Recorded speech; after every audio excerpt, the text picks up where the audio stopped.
Trump went on Truth Social last night, started bashing the Democrats again, and of course the Democrats are doing the same, and Chuck Schumer's out there telling jokes about Kentucky Fried French fries. I don't know if you saw that dopey clip, and Kamala's, guzzling boxes of wine and going out on her book tour.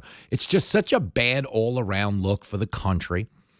But it's not a look that's going to improve anytime soon. I really don't have a hell of a whole lot to add. I mean, the truth is, if you wanted to know the story, they were trying to pass a continuing resolution, which would fund the government at the present levels.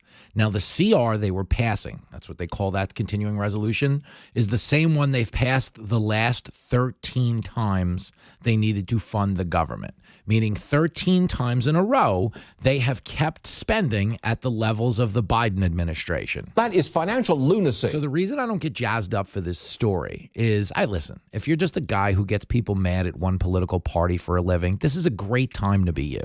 Because you can go, the Democrats, and they are wrong. Okay, are they holding on to $1.5 trillion in subsidies for illegal immigrant health care? Yes, that is true. But the bigger thing they're fighting for, just so you understand, is a COVID level of funding for the Obamacare exchange. Okay, understand, the Democrats used COVID as an excuse to pump hundreds of billions of dollars into Obamacare subsidies because the system couldn't support itself. The premise of Obamacare was they were going to force young people to buy health care they didn't necessarily want. And putting that many people into the pool would spread the risk so far that the health care companies would ultimately wind up lowering premiums as a result. Not even close! They've gone up 800% since the Affordable Care Act became a thing.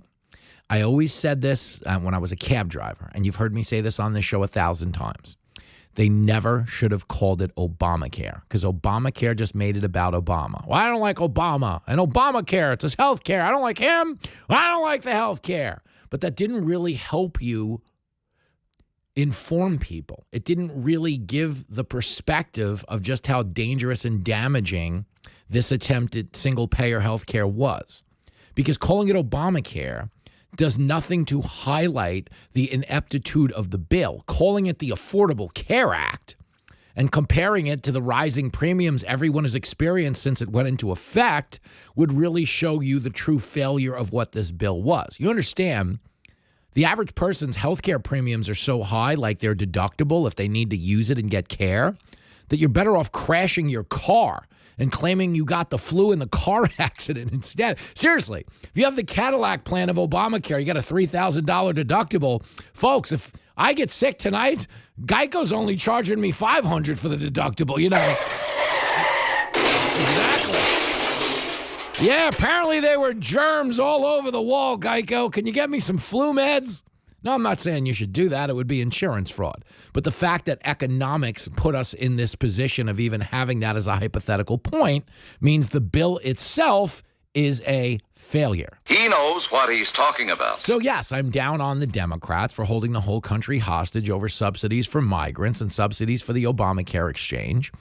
But I'm the only one in the media that's also going to mention they were passing a continuing resolution again. Meaning the Republicans who ran on cutting spending and trimming the size of the government and minimizing the federal debt, they were all perfectly fine with continuing Joe Biden's level of spending. This is politics as usual. Again, that's why I'm down on this story. Democrats are wrong. Republicans aren't much better. So if you just want to sit here and divide the country and get mad, what a great time to be that kind of lazy talk show host.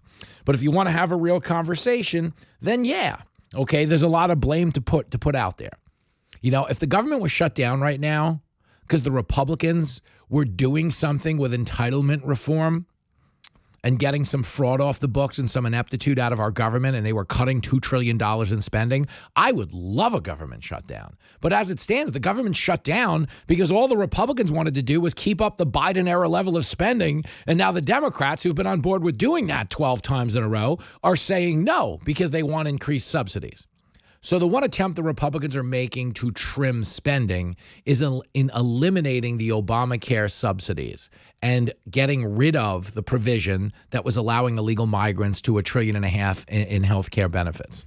Okay, I applaud that effort by the Republicans. But as it stands, the rest of the bill was just the same old, same old. So, I'm not that passionate one way or the other. Here is Hakeem Jeffries, and I just want you to hear his clip. And I'll give you a little counterpoint on John Kennedy, and then we'll move on. Because until the government reopens, it's not a hell of a whole lot to talk about, okay? This is how we got here. This is the biggest problem in politics right now, is that everybody sees this as such a team sport that they're not going to criticize their own party for fear of giving the other side the upper hand in the next election. So everything just kind of gets progressively worse. But here is Hakeem Jeffries talking about healthcare being too expensive without ever mentioning why it's so expensive. Clip 2. And these are everyday Americans. One example, a married couple that makes $85,000 per year currently may pay about $8,000 for their health insurance coverage throughout the 12-month period of time. That in and of itself is already far too expensive.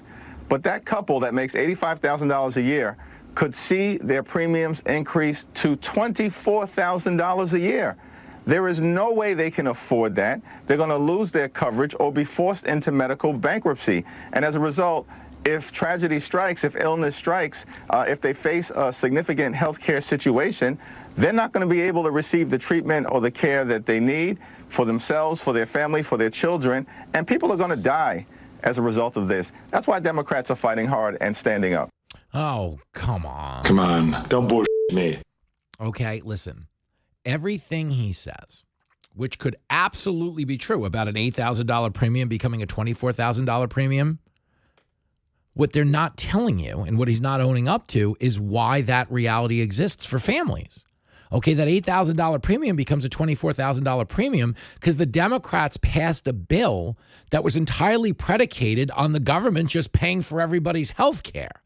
But that doesn't actually control costs, because if you say to the healthcare companies, hey, well, the government's going to kick in 80% of the cost, the healthcare companies go, wow, that's amazing. So I guess we'll just keep raising rates, because if the people can't keep up with it, we can just lean on the taxpayers to do it for them. Thanks, big government weenuses. And that's this like student loan forgiveness. Do you remember when I was screaming about student loan forgiveness? And I said to you, hey, this does nothing to address the cost of college, which is why there's so much student debt. Kids are in massive debt because college costs $1 billion, and a lot of them can't get a job for a gender studies or an art history degree when they get out of college.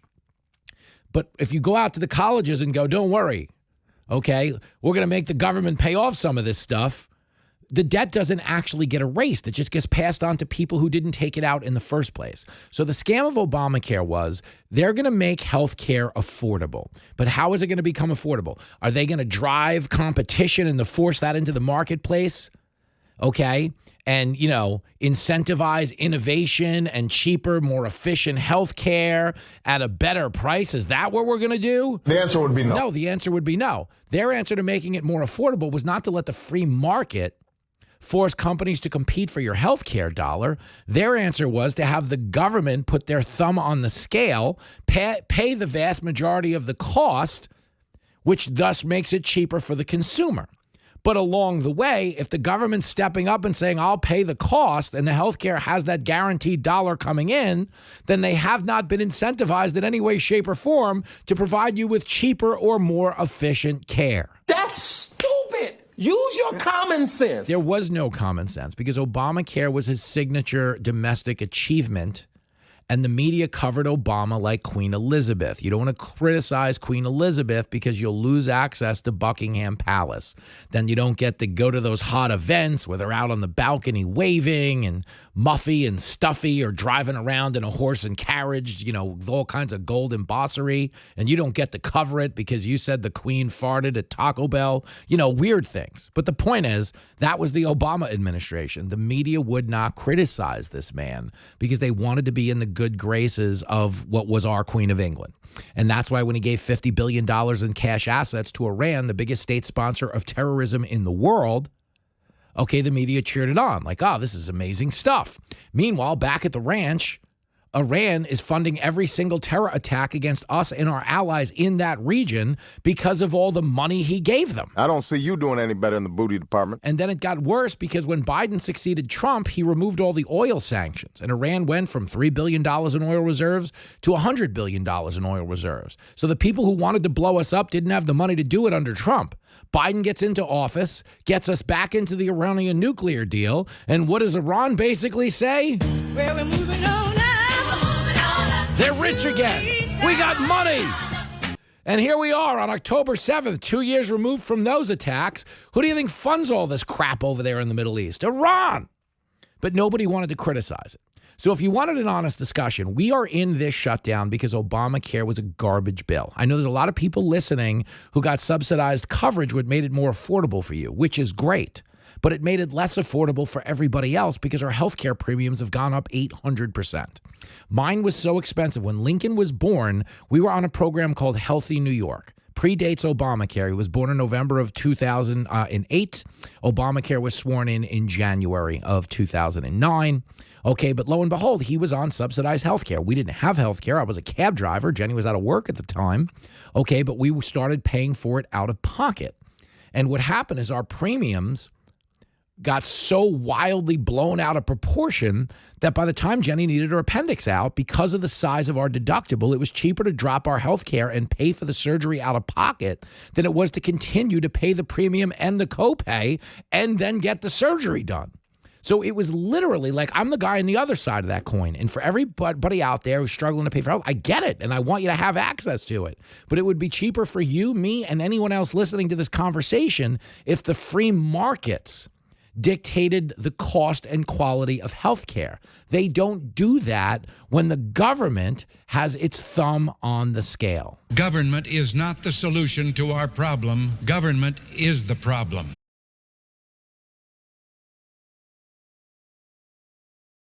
Oh, girl.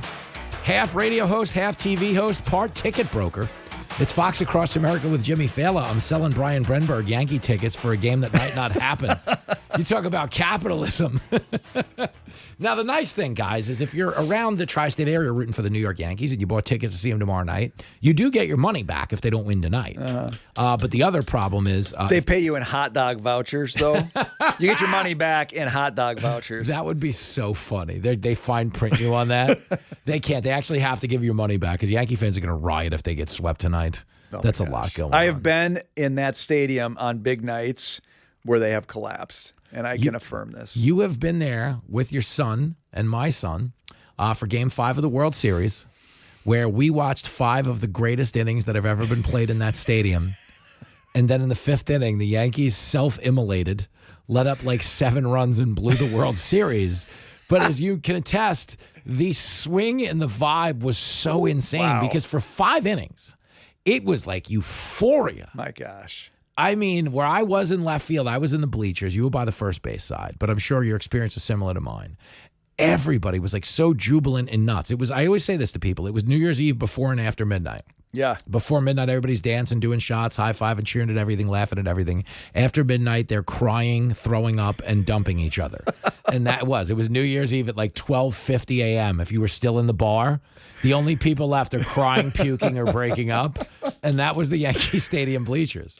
In fact, I saw a guy, I don't know if you knew this, I saw a guy get physically yanked out by security because the Yankees have drones working security. Do you remember me telling you this story? You told me that, but I forgot it, and I believe it, actually. Something to think about, wild, guys. though. Next time you're at a big sporting event, they have drones flying overhead. Right. High enough that you don't see them. But a guy next to us threw a beer onto the field. And security just came up in like the 6th inning, parted the Red Sea, and grabbed the guy by the shirt and showed him an iPad video of him throwing the beer. He's like, don't argue, you're out, you're out. And the guy didn't throw anything, and they just pulled up the iPad, and we were like, wait, what?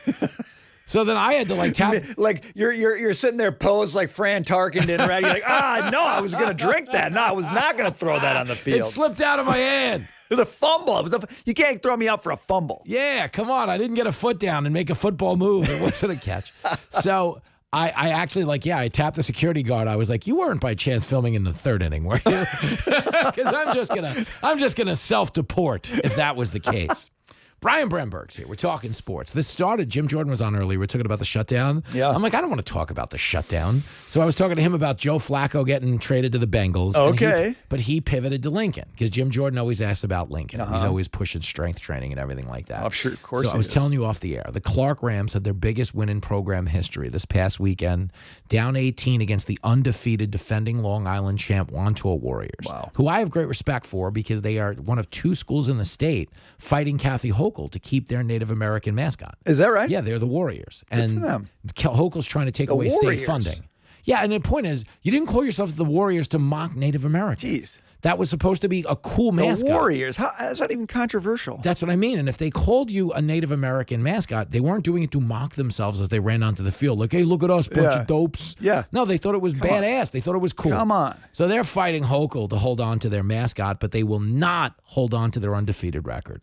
Linkman had a big interception on a screen pass. He was, he read the screen. You know when you're in a defensive lineman and it looks like you have a guaranteed free sack because you got through the line way too easy? Think twice. And he knew to step on the gas, and to the shock of everyone watching, caught the ball on the screen. Now he's got good hands for a big guy and ran it back. And that turned a 10-point game into quickly a 4-point game. He just gave himself the gift of a lifetime. With I know. That's the great thing about it. Like, he'll be our age, and he'll not remember a lot from high school, but he will remember that moment. Yeah, how good it felt. He called it his Uncle Rico moment from Napoleon Dynamite. He's like, I can pull an Uncle Rico now. I'm like, exactly.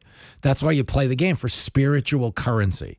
Those things you can take with you that you can always redeem, That feeling when you do it too. I mean, I'm just thinking of it now, but that feeling when you make a big play and for a split second in the middle of it, you realize you just made a huge play. Yeah. And it's like everything goes numb and swirls. And you're like, I've got the ball. I just made the play. Run. I know I need to go that direction. I have no idea who's chasing me, but I'm going that direction. And it's surreal when that happens. I mean, that's my recollection of it in high school. Is just everything's like, I just did it. Can I tell you what it reminds me of? Brian Brenberg's in studio, by the way. When I was young, when I was first getting into comedy, I crashed multiple cars because of sleep deprivation. Ooh. And it's embarrassing because when the cop shows up and you're actually not drunk, he's like, oh, so you're just stupid? But I used to, you'd like drive a cab and do comedy at night. And if you were working 12 hours a day before you went out and did comedy, and then you did comedy and performed, now you drive back to Long Island, yes, you fall asleep driving. And one of the worst things, I once wrecked a car on the Northern State Parkway by Shelter Rock Road, by that exit right there, where you're asleep. So you are asleep. You crash. You wake up. You go, oh my gosh, I crashed. I hit the divider. But then it dawns on you that you're still crashing. But it's not over yet. Right. Like, there's still things are happening, and none of them are good. This is not past tense. This is present tense. Yeah, no, I am crashing, and you've got to helicopter your way off the road. I did that once, and the cop showed up, and he started what he thought was going to be a field sobriety test. Like, oh, you're really not drinking? And I was like, no, I have a clean record. Tired. So whenever Jenny brings it up, she's like, if someone criticizes someone's driving, I have to go, hey, I have never been in an accident I was awake for. So it shouldn't count on my driving record. These are not my runners. These should be unearned runs. My unconscious self really screwed this up.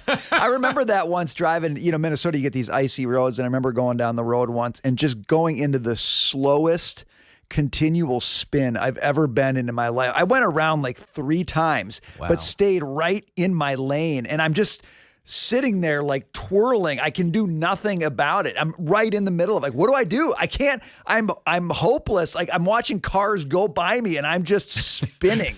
And then all of a sudden it kind of rights itself. It was unbelievable. It's such a good metaphor for the government right now. Yeah. But I'm going to give you my spin out story. If you haven't noticed, Brenberg and I are filibustering real political talk this week because I'm sick. I don't care about the shutdown. Reopen it. By the way, neither does the markets. Nope. People are putting money to work, don't care at all. No. Not 1 inch. The market's been relatively stable since this happened. I mean, it's been up. That's actually. what I mean. Today, a little red today, but people are putting money to work. These guys is all performative. Yes. It's just all performative. I mean, it's stupid when people who are working don't get paid. I totally agree with that. Yes. But this is pure political theater. Straight up. And I'm watching Akeem Jeffries go on my TV and go, well, healthcare is too expensive. I'm like, well, you passed the healthcare bill. You did. It was called the Affordable Care Act. Yeah. And we're fighting This over... is the Affordable Care. This is the Affordable Care you gave us. And, you know, if they actually got out of the way, like with, obviously the Affordable Care Act's been passed, so that's not a reality. But I can remember being in my taxi in 2009 and listening to the late, great Rush Limbaugh talk about this. He's like, if the government gets involved, puts their thumb on the scale, it's going to stifle innovation. Yep. And if they're going to stop competing for your dollar, which means they don't need to give you better care at a better cost, it's now the government will pick up the difference between what you can afford to pay and what they decide to charge. Right. They stop competing for your dollar. They start competing big time for Hakeem Jeffrey's attention. Yes. That's what they're competing for. Yeah. And Hakeem's like, I got lots of ideas for healthcare. You need to have the following 5,000 coverages. Mm-hmm. But, you know, I don't I'm not going to have an abortion. Yeah. Why do I got to have coverage Yeah, for I gotta that? pay- yeah. Because I said so, Yeah. right? And healthcare companies like, mark it down. That's a little extra for us in the bottom line. Yeah. And that becomes, if you don't want to pay for abortion as a male. Also, I'm You're a against guy. You're against women's rights. Get out my handmade costume, you monster. But back to your initial point, which is it's all theater. It is all straight theater. So do we want people to get paid for their work? Yes. Are we happy you'll get back pay? Yes. But in terms of dignifying this shutout as anything more than the posturing that it is, I don't care. I don't care. I can't dignify it. So the other point we were going to make, hold on, we were talking about spinning out cars. We were talking about spinning out cars. Then we got on Shutdown, which is totally appropriate. This totally brings us back to where I wanted to be, which is just people at their wits' end. Okay. Me and my buddy Lauren Arrigo, she's married with a couple of kids now. We grew up together. She went to East Meadow. I went to Division. We knew each other through mutual friends. And we were like gambling buddies. And it was like very rarely in your life as a teen do you have a woman in your life that you're actually friends with. You know what I mean? I know a lot of guys campaign on that sort of friends. thing. Yeah, we're friends. But when I hear you. When the game's on the line, they always bring in the closer. Right. You know what I mean? But anyway, she was like, we were pals. We ran around together. We did a lot of gambling.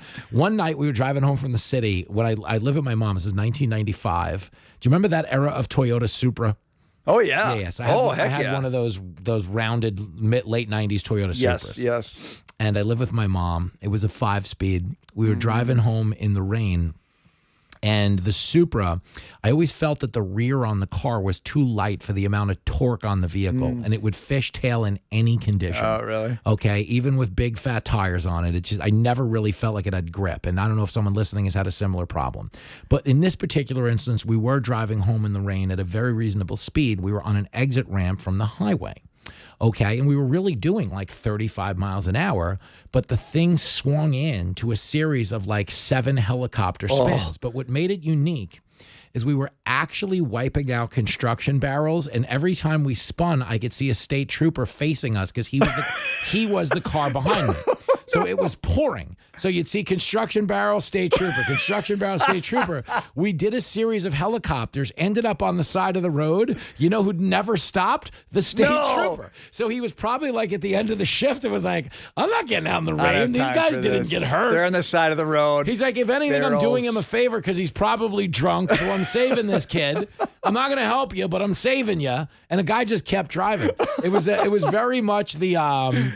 what's his name in all the Lethal Weapon? Danny Glover. Yeah. You know, the cop falls out the window. He's like, I'm too old for this, ass. That was the cop. I'm too old for this. I ain't getting out in no rainstorm. Ain't nobody been hurt. I'm going back to the barracks. And he just kept going. He left you on the side of the road. Figure it out, pal. Figure it out in your Supra. You made it to the Bill Hicks portion of the show, the late, great Bill Hicks. I told you this once. This is where I am with the Shutdown when I have to cover this every day now. Bill Hicks used to open on the road by going, folks, I've been doing stand-up comedy on the road now for 22 years. So if you could bear with, and that was his opener, you know. But that's me talking about the Shutdown. I'm like, that's folks, America talking about the Shutdown. It's America. I've been in talk radio for the last 6 days now, and if you could just bear with me, I don't even care. care. I care about the people who need the money and deserve to get it. Boom, you got me. But that's not what the coverage is. The coverage is always, well, these guys getting in front of a camera and talking about whose fault it is, and I want to debate you, and it's about health care, and you're like, it's about you on that camera, buddy. And dude, again, it's a continuing resolution that they've passed 12 times. So for this to be a legitimate shutdown, it means they should have shut it down the past 12 times. That's right. We should be in our baker's dozen shutdown right now. We should be getting a shutdown free at this point. That's right. At this point, it's on the house. Was stamped so many times. Get out the hole puncher. I want a free shutdown. I want to speak to the manager. Frequent shutdown card. They call me Karen Failer. I will speak to a manager, as a matter of fact. About this show, there's no manager because it's shut down. He's not even here. Yankees better not get shut down. We're going to talk sports after this. The refusal to do legitimate talk radio continues when we come back.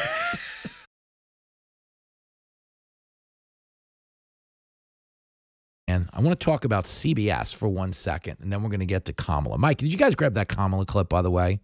Oh, wow. Is that true? Oh, you guys. Mikey and Justin are going to play you a Kamala clip. No, God! No, God, please, no! No! No! No, we do this first. It's important that we're going to do this first because I'm going to tell you why. So CBS just named a new head of news, Barry Weiss. Barry Weiss used to run the New York Times, if you remember. And she resigned from the New York Times because they had stopped being a paper of record and had really become they always say like activists masquerading as journalists. Okay, the New York Times is, were it not for cat adoption and the need for litter box lining, I don't know that the New York Times would have a single customer at this point based on how far left they went. The New York Times lied about everything just to help the Democratic Party consistently win news cycles. Okay, they told you Russia stole the 2016 election. It was made up by these sick people. Okay, they told you Hunter Biden's laptop was Russian disinformation. It was made up by these sick people. Vaccinated people can't get COVID. It was made up by these sick people. This goes on for days and days. But the point is, the New York Times kind of lost its journalistic integrity. Barry Weiss left, started something called the Free Press, and all by itself with no sponsors, just committed to reporting the news as it was. Instead of telling you whose fault it was, they did an unbiased thing, created a massive market, and she made a $15 million profit in the first year by being unbiased and saying, hey, CBS, you're getting sued by everybody for all the lying and all the edits you did on 60 Minutes. Do you remember they got sued by Trump for lying about the Kamala interview on 60 Minutes? Which is unfortunate because Kamala didn't even want to go on 60 Minutes because she wasn't sure how long the show was. But the point is, okay, the Kamala clip, which is a focus group clip, it's left-wing activism. They have people that are being paid to consult the Democratic Party, told them all to curse more. They're like, you'll sound more authentic if you curse more. It'll sound more passionate if you curse more. But the problem is they're not standing for anything. Like Republicans use crass language here and there, but that's not why they're getting elected. Republicans got elected because they vowed to shut the border down at a time when 20 million people had flooded into our country. Republicans got elected because the runaway spending in Washington sent your grocery prices up 30%, spiked inflation to a 9-year high, and along the way butt fumbled us onto the brink of multiple catastrophes on the world stage. Okay, that's why Republicans got elected. They wanted somebody back in charge who prioritized America. Okay, the Biden administration, to his credit, he prioritized whatever he needed to say or sign so someone would hand him a pudding cup and shove him back in front of the TV to watch Bonanza. Okay, when you sign 5,000 pardons via auto pen, we understand there's a great amount of chicanery going on, and the guy might just be president in name only, if we're being honest about Joe Biden. I agree with that. It's one of the funniest things Trump has done in the presidential portrait gallery in the White House. He has a picture of every president in order, but when it gets to Biden's term, there's a picture of the auto pen instead of Joe Biden. Come on, man. That's pretty funny, though. But his vice president, of course, was Kamala Harris, an empty vessel, who famously went on The View and said she would do nothing different from what Joe Biden was doing. She said that. What an idiot. At a time when 80% of the country thought we were headed in the wrong direction, she said, nope, Bidenomics is working. And we are very proud of Bidenomics. And as today's jobs numbers make clear, Bidenomics is working. Bidenomics. And Bidenomics is working. Trump's economic plans going forward would raise inflation and send us into a recession by 2025. Except there's only one small problem, okay? Trump's economic plans have not raised inflation, and we are not going into a recession, Kamala. You can't just make up lies about people. But you can if you're surrounded by folks that'll just agree. It's like Kamala saying this was the closest election of the 21st century. Okay, guys, to be clear, since this century began, we had 2000, 2004, 2008, 2012, 2016, 2020, 2024. Okay? Of those elections, okay, 4, 8, 12, 16, 20, 24, of those 6 elections, 4 of them were closer than this election she was just in. Kamala is so stupid. But if you get on stage surrounded by idiots who just shake their heads yes at anything you say, this stuff sounds good. It was the closest election of the 21st century. And again, she gets applause for saying this. Okay, but is it actually true that this was the closest? Not even close. Okay, but she's still out there saying it just the same because people applaud this kind of thing. Okay, here's the clip. I'll play that one from yesterday, clip 34. It was the tightest, closest presidential election in the 21st century. He does not have a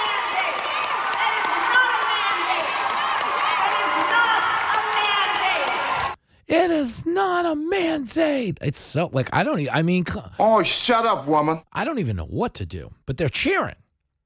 Yay! Like they're trying to make the case that this was somehow a victory for her. You lost the popular vote. You lost the counties in America 2,600 to 500. You got outscored 2,600 to 500. And she's telling you, okay, this is the closest election in history. I mean, That is totally absurd. we lost 2,600 to 500. It's the closest election in history. Life is hard, but it's harder when you're stupid. So anyway, okay, she has the same problem that they had at the New York Times, which is what ultimately forced Barry Weiss out. And it's the same problem that existed at CBS, which ultimately created the market for Barry Weiss coming in. People who consume news would like to consume news in the real world. People who vote in elections would like to vote for the real world. Kamala Harris and Joe Biden just spent 2 election cycles running on Trump is a threat to democracy. These guys are a bunch of white nationalist Hitler people. America is systemically racist, and we need to defund police. Okay, the only reason the Democrats didn't defund the police is because Joe Biden thought they were a British rock band. He's like, but I like Sting. I don't know. No, it's no good. We got to keep him around. Okay, but the point is Kamala Harris is now on stage saying these mother effers are crazy. Why is she doing that? She didn't do it before the election. She didn't talk that way before the election. But in the aftermath of the election, the Democrats have decided they lost because the Republicans were more plain-spoken and they went on more podcasts. That's why every single Democrat has started a podcast. Gavin Newsom started a podcast because it's the one business opening up in California instead of fleeing. But the focus groups told them, you got to sound more authentic. But you know what they didn't tell them for some godforsaken reason? Maybe support secure borders. Maybe don't let sex offenders into the women's room. Maybe don't support runaway spending. Maybe prioritize this country instead of other ones. No, shut up. Don't worry about that. Just get out there and curse. So here's Kamala following orders. Because there's so much about this moment that is trying to make people feel like they've lost their mind.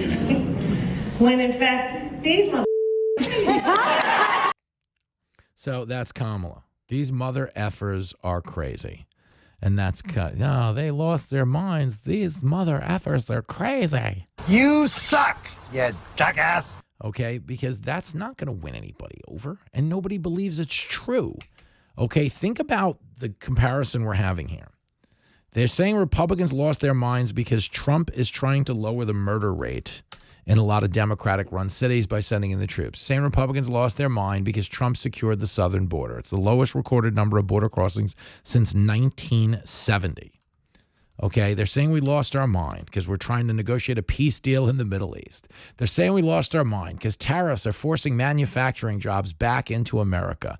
I mean, in all honesty, if that's what constitutes losing your mind, then in the words of Prince, let's go crazy. Okay, but unfortunately, Kamala's more quoting Prince from the standpoint of purple rain and blaming it on climate change. Okay, they haven't changed their policies, and that's why they're losing. Okay, and getting out there and cursing doesn't make you any better at this. But I bring it up because it's the same pivot. It's the same pivot they need to make in media if people want to consume it again. So CBS being applauded for bringing on Barry Weiss by people who want CBS to survive. But the people who work there are losing their minds because they're not going to be a one-note partisan rag anymore. But again, if you just look at politics like Shark Tank, if you just look at journalism like Shark Tank, if you look at Hollywood like Shark Tank is you show up, you got to pitch 3 guys an idea, and they've got to decide whether or not to invest in your idea. If every one of your ideas begins with, I'm going to call half the country crazy Nazis, so by default, we're automatically going to lose their interest in this product, I'm telling you because I care, there's not a single solitary judge that's going to invest in the product. And that's the Democratic Party in a nutshell. If you want to rule America, but you can't even pretend to care about it, you can't even acknowledge the good in a lot of what Donald Trump is doing because it is consequentially good for this country that murderers and rapists get thrown out of here. It's consequentially good for this country that we don't have 300,000 fentanyl deaths a year because of the drugs coming across the border.